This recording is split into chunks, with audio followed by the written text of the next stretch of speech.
Hello friends, welcome to my channel. Pelling ভ্রমণের first পার্টে আমরা সকালে ব্রেকফাস্ট করে বেরিয়ে পড়েছিলাম বেশ কিছু সাইট সিন করতে। বেশ কিছু সাইট সিন করবার পর এখন হোটেলে ফিরে যাচ্ছি লাঞ্চ করবার জন্য। লাঞ্চ করে আবার বেরিয়ে পড়ব আরও কিছু জায়গা দেখতে। সকালে আমরা দেখেছি রিম্বি ওয়াটারফলস, অরেঞ্জ গার্ডেনের নিচে দিয়ে বয়ে যাওয়া রিম্বি নদী, খেচিপেরি লেকের অসংখ্য মাছ আর অপূর্ব সুন্দর কাঞ্চনজঙ্ঘা ওয়াটারফলস। আরও একটা পয়েন্ট আমাদের দেখার কথা ছিল, সেটা হলো সিনসোর ব্রিজ, কিন্তু বর্ষার সময় বন্যা হয়ে রাস্তা ভেঙে যাওয়ায় আমরা সিনসোর ব্রিজে যেতে পারলাম না। তাই এরপরে আমরা চলে গেলাম লাঞ্চ করবার পরে পেলিংয়ের মূল আকর্ষণ স্কাইওয়াক বা গ্লাস ব্রিজ দেখতে। যাই হোক বন্ধুরা, সঙ্গে থাকো, আর ভালো লাগলে অবশ্যই লাইক, শেয়ার, কমেন্ট ও সাবস্ক্রাইব করে দেওয়ার অনুরোধ রইল। এখন আমরা পৌঁছে গেছি স্কাইওয়াকে।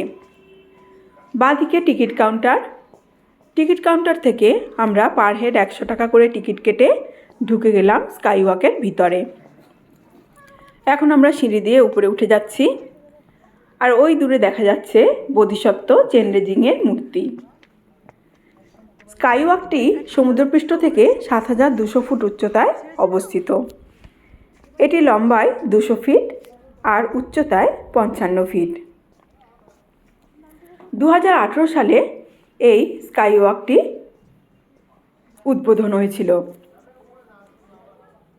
এত সুন্দর স্কাইওয়াক যা আমরা বিদেশে দেখি, আমাদের ভারতে এই প্রথম সিকিমেই এটি তৈরি হয়। তাই এই ব্রিজটা হওয়ার পরপরই এখানে লোক সমাগম প্রচুর বেড়ে যায়। যাই হোক, এখানে আমরা জুতো খুলে এখন ভিতরে ঢুকে যাব। ভিতরে ঢুকে দেখলাম জায়গাটা অনেকখানি প্রশস্ত।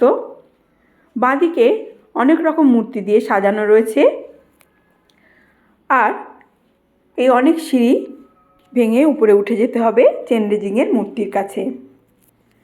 ডান দিকে রয়েছে স্কাইওয়াক।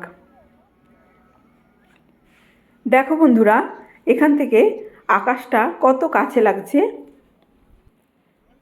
আমরা এখন চলে গেলাম স্কাইওয়াকের উপরে। সবাই ফটোশ্যুট করছে।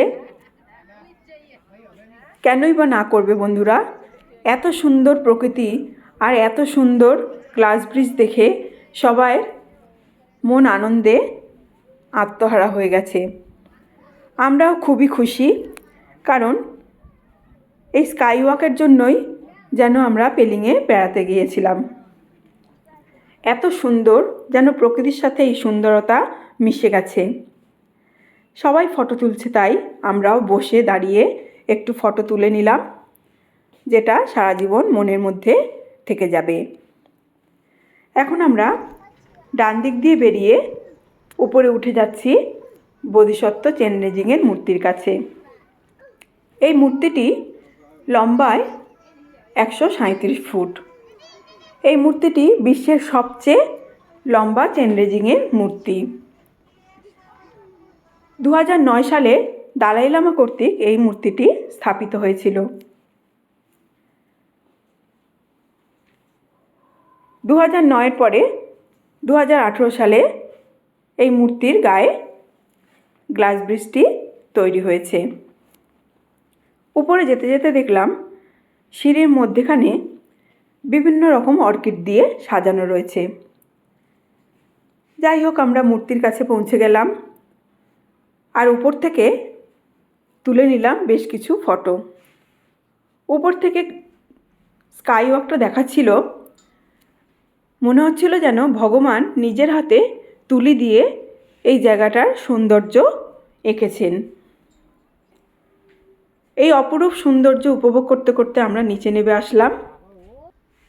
দেখো বন্ধুরা, মনে হচ্ছে যেন আমরা আকাশের কাছে হেঁটে চলে যাচ্ছি। এখন দুপুর পেরিয়ে বিকেল হয়ে গেছে, একটু পরেই অন্ধকার নামবে।